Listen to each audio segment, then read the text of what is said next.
جمہوریہ چین کے جو علاقے ہیں وہ بھی واقع ہیں اور تبت واقع ہے. مشرق میں ہمارے پاس جو ہے وہ بھارت کے علاقے پنجاب اور راجپوتانہ جو ہے واقع ہے. پاکستان کے جنوب میں بحیر عرب اور بحیر ہند ہے. ٹھیک ہے نا. یعنی اگر ہم بات کریں 2004 اور 2005 کے مطابق تو ہماری آبادی جو تھی وہ اتنی ملین ہو گئی تھی, یعنی تقریباً جو ہے 1.1 ملین جو ہے وہ ہو گئی تھی. اب ہم بات کریں گے پاکستان کے میلے حقوق کی اہمیت ہے, یعنی پاکستان جو ہے وہ میلے حقوق کے لحاظ سے کیا کیا اہمیت رکھتا ہے اس کے بارے میں ہم نے جو ہے وہ پڑھنا ہے. میلے وقوع جس کو ہم کہتے ہیں لوکیشن کے بارے میں, ٹھیک ہے نا, کہ پاکستان کا جو میلے وقوع ہے وہ کس طرح جو ہے وہ واقع ہے. تو وہ کیا کہتا ہے کہ پاکستان جغرافیائی اور سیاسی لحاظ سے ایشیا کے مرکز اور دنیا کے حساس ترین خطے میں واقع ہے. پاکستان کا میلے وقوع بین الاقوامی تجارت, علاقائی سالمیت اور اسلامی دنیا کے مفادات کے لیے بہت اہمیت کا حامل ہے. دنیا میں چند ہی علاقے جو ہیں میلے وقوع کے لحاظ سے اتنے اہم ہیں.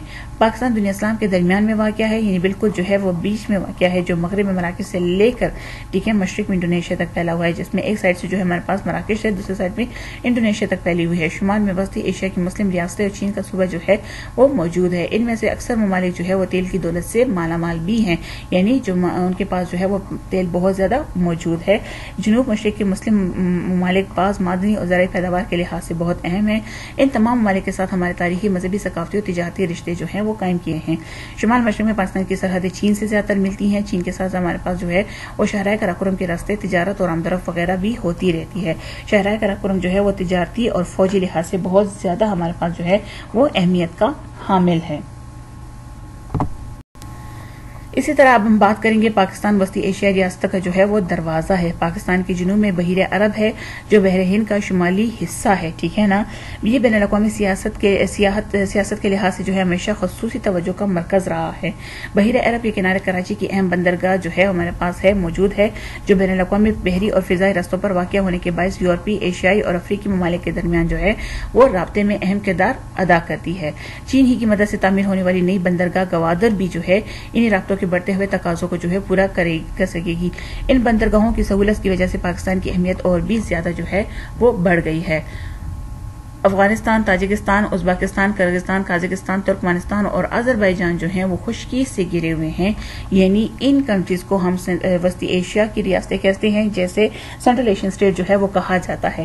اب یہ ریاستیں جو ہیں وہ ہمارے پاس کہتے ہیں خشکی سے گھرے ہوئے ہیں, مطلب یہ ہے کہ یہ لینڈ لاک کنٹریز ہیں. لینڈ لاک کا مطلب یہ ہوتا ہے کہ ان کا اپنا کوئی جو ہے وہ سمندر نہ ہو, انہیں جو ہے وہ تجارت جو ہے وہاں سے نہیں کر سکتے, کیونکہ ان کے پاس سمندر نہیں ہے, بلکہ چاروں طرف سے ان کی جو بارڈرز ہیں وہ کیا کرتے ہیں, وہ دوسرے ممالک کے ساتھ ٹچ ہیں, ٹھیک ہے نا. ان کی اپنی کوئی ایسی بندرگاہ نہیں جس کے ذریعے آسانی سے بین الاقوامی بحری تجارتی راستوں تک رسائی حاصل کی جا سکے, یعنی ان کی اپنی کوئی بھی جو ہے سمندر نہیں ہے. افغانستان پہلے ہی اپنی بیرونی تجارت کے لیے پاکستان پر انحصار کرتا ہے, یعنی پاکستان اس کو ٹرانزٹ ٹریڈ کے ذریعے جو ہے وہ راہداری کی سہولت دیتا ہے. سوویت یونین سے آزادی حاصل کرنے کے بعد ان مسلم ریاستوں, سوویت یونین جو رشیا ہے آج کل, رشین فیڈریشن جس کو کہا جاتا ہے روس, جو پہلے اس کا نام جو تھا وہ سوویت یونین تھا, USSR اس کو کہا جاتا تھا, ٹھیک ہے نا. انہوں نے جب اس سوویت یونین سے جب ان ممالک نے آزادی حاصل کی, کن ممالک نے, یہ جو ہمارے پاس وسطی ایشیائی ریاستیں ہیں ان کی بات کر رہا ہے, جب آزادی حاصل کی تو ان مسلم ریاستوں پاکستان کے درمیان جو ہے صدیوں پرانے رشتے جو ہے وہ بحال ہوئے, ٹھیک ہے نا. جو صدیوں پرانے رشتے تھے وہ بحال ہوئے. تیل, گیس اور بجلی, سیاحت اور ثقافت, بینکاری جو ہے ہمارے پاس, صنعت و تجارت, تعلیم اور دیگر کئی شعبوں میں جو ہے وہ باہمی اشتراک اور امداد اور تعاون کے معاہدے جو ہیں وہ ہو چکے ہیں, یعنی ان کے درمیان جو ہے وہ ہو چکے ہیں. ایران, ترکی اور پاکستان پر مشتمل اقتصادی تعاون کی جو تنظیم ہے جسے سابقہ جو ہے RCD یعنی ریجنل کوآپریشن فار ڈیولپمنٹ جو ہے وہ کہا جاتا تھا, میں بھی ان مسلم ممالک اور افغانستان کو شامل کیا جا چکا ہے. ان ممالک پر جو ہے مشتمل قدرتی وسائل سے مالا مال, وسیع اور عریض خطہ جو ہے بہت زیادہ وہ مستقبل قریب میں اقتصادی ترقی و خوشحالی سے ہمکنار ہوگا. اس مقصد کے لیے ہم دورف کے ذرائع جو ہے بنیادی حیثیت رکھتے ہیں. چنانچہ افغانستان کے ساتھ کوئٹہ سے قندھارا تک جو ریل کی پٹری ہے بجانے کا معاہدہ بھی ہو چکا ہے. اسی طرح جو ہمارے پاس وسطی ایشیائی مسلم ریاستوں سے جو ہے وہ کیا کیا گیا ہے کہ ریل کا جو ہے رابطہ قائم کرنے کا منصوبہ زیر غور ہے. وسطی ایشیا اور جو ہمارے پاس اور دنیا کے خطے بحیرہ کیسپیئن کا جو خطہ ہے دنیا کے تیل اور گیس کے سب سے بڑے ذخائر کا علاقہ بتایا جاتا ہے۔ ترکمانستان سے براہ راست جو ہے وہ افغانستان گیس پائپ لائن بچانے کا معاہدہ بھی ہو چکا ہے، یعنی ان کے ساتھ جو ہے وہ مختلف معاہدے ہو چکے ہیں۔ یہ خوشائند مستقبل کی جو ہے جانب پیش قدمی کے طور پر پاکستان نے اپنی سڑکوں، ریلوں، جو بندرگاہوں، ٹیلی مواصلات وغیرہ کے نظام کو جو ہے وسیع اور جدید ترین بنانے کے لیے تیزی سے کام جو ہے وہ شروع کر دیا ہے۔ اس سے نہ صرف اندرون ملک تجارت اور آمد و رفت وغیرہ میں سہولت پیدا ہوگی، بلکہ افغانستان اور وسطی ایشیا ممالک کے ساتھ جو ہے تجارت اور آمد و رفت اقتصادی روابط کو وسط اور استحکام بھی نصیب ہوگا، اور یہ ممالک جو ہے آسانی سے بحر ہند تک جو ہے وہ رسائی حاصل کر سکیں گے۔ بھارت کو اپنی جو ہے معیشت آگے بڑھانے کے لیے توانائی کی اشد ضرورت ہے۔ یہ توانائی اسے وسطی ایشیائی ریاستوں قطر اور ایران کے تیل اور گیس کے ذخائر سے حاصل ہو سکتی ہے۔ پاکستان اپنی سرزمین سے پائپ لائن گزارنے کی پہلے ہی اجازت دے چکا ہے، یعنی پاکستان جو ہے وہ ان کے لیے جو ہے وہ اجازت جو ہے وہ دے چکا ہے۔ اسی طرح اب ہم بات کریں گے پاکستان کے جو طبی خدوخال ہیں ان کے بارے میں ہم نے جو ہے وہ بات چیت کرنی ہے، یعنی فزیکل فیچرز جو پاکستان کے ہیں وہ کس قسم کے ہیں اس کے بارے میں ہم نے بات کرنی ہے کہ پاکستان ایک وسیع علاقے میں پھیلا ہوا ہے، اس لیے اس کے خدوخال ایک جیسے نہیں ہیں، اور یہ سب سے زیادہ جو ہے ہم کہہ سکتے ہیں کہ یہ جو ہے سب خدوخال اپنی اپنی الگ الگ خاصیت جو ہے وہ رکھتے ہیں۔ اس لحاظ سے زرزمین پاکستان کو مندرجہ ذیل حصوں میں تقسیم کیا گیا ہے۔ پہاڑی جو ہمارے پاس ماؤنٹینیس علاقے ہیں، ٹھیک ہے نا، اسی طرح مغربی پہاڑی ہے ہمارے پاس۔ پہاڑی علاقوں کی اگر ہم بات کریں ہمارے پاس جو ہے تو اس میں سے ہمارے پاس بھی مختلف ہیں، ٹھیک ہے نا، یعنی پہاڑی علاقے ہمارے پاس ہے شمالی پہاڑی علاقے، ٹھیک ہے، اسی طرح شمالی پہاڑی علاقے میں ہمارے پاس جو ہے وہ ہے ہمارے پاس ہمالیہ ہے، کوئی ہمالیہ، کوہ کراکرم ہے، کوئی ہندوکش ہے، اسی طرح کے طویل اور برپوش جو ہے پہاڑی سلسلہ ہے۔ کوہ ہمالیہ کی اگر ہم بات کریں تو ہمارے پاس جو ہے ہمالیہ کبیرہ کی جو بلند ترین چوٹی ہے نانگا پربت وہ بھی شامل ہے۔ اسی طرح کوہ کراکرم کی اگر ہم بات کریں تو یہاں پہ ہمارے پاس جو ہے ماؤنٹ ایوریسٹ جو ہے یعنی بلند ترین چوٹی جو ہے K2 یہاں پہ جو ہے وہ اس سلسلے کی بلند ترین چوٹی ہمارے پاس آتی ہے۔ اسی طرح اگر کوئی ہندوکش کی بات کرے تو یہاں پہ بھی جو ہے مختلف قسم کے درے ہمارے پاس آتے ہیں، جو ہے درے پشاور ہو گیا اس طرح کے، تو اور اس میں جو ہے ہمارے پاس طویل و برف پوش پہاڑ بھی شامل ہیں، ٹھیک ہے نا۔ اسی طرح شوالک کا جو ہمارے پاس پہاڑی سلسلہ ہے وہ بھی ہے، پیر پنجال ہے، ہمالیہ کبیرہ ہے، کوہ لدہ ہے۔ اسی طرح اگر ہم مغربی پہاڑی سلسلے میں پاکستان کو جو ہے ایک وسیع علاقے میں گھیرا ہوا ہے، اس میں سے ہمارے پاس شندور ہے، یہ ہندو راج ہے، یعنی کوہ ہندوکش ہے ہمارے پاس، ٹھیک ہے۔ اسی طرح دیس سوات اور سندھ کوہستان ہے ہمارے پاس، کوہ سفید ہے، وزیرستان کے جو ہے پہاڑ اس میں شامل ہیں۔ اسی طرح کوہ سلیمان ہے، کوہ کیکتر وغیرہ ہے، ٹھیک ہے نا۔ کوہ سفید جو ہمارے پاس آتا ہے تو وہ بھی موجود ہے۔ اسی طرح ہمارے پاس جو ہے وزیرستان کے جو پہاڑ ہے کوہ سلیمان ہے ہمارے پاس، ٹھیک ہے نا۔ کوہ سلیمان جو کہ ہمارے پاس وہاں پہ بلند ترین جو چھوٹی ہے وہ تخت سلیمان ہے وہاں پہ، اور جو وزیرستان کی جو پہاڑیاں ہے تو اس میں بھی بہت زرخیز وادیاں جو ہیں موجود ہے۔ اس میں ہمارے پاس زیادہ تر میران شاہ اور وانا کے جو علاقے ہیں وہ اس میں شامل آتے ہیں۔ اسی طرح کوہ کیتر جو ہے وہ ہمارے پاس جو ہے وہ کوہ سلیمان کے جنوب میں تقریباً جو ہے سندھ کے زیر میدان کو جو ہے صوبہ بلوچستان سے جدا کرتا ہے، یعنی بہت زیادہ جو ہے وہ جدا کرتا ہے۔ یہ اس میں جو پہاڑی سلسلہ ہے تقریباً 400 اس میں جو ہے کلومیٹر وہ لمبا ہے اور 30 کلومیٹر تک وہ جو ہے چوڑا ہے۔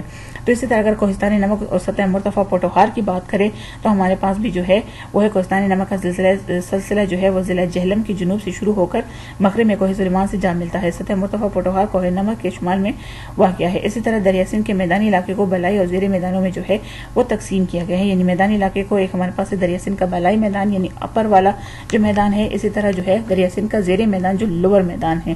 اسی طرح اگر ہم بات کریں سطح مرتفع بلوچستان کا وسیع علاقہ بھی جو ہے وہ بھی اس میں موجود ہے، اور پاکستان کے جنوب مغربی حصے میں جو ہے وہ پھیلا ہوا ہے۔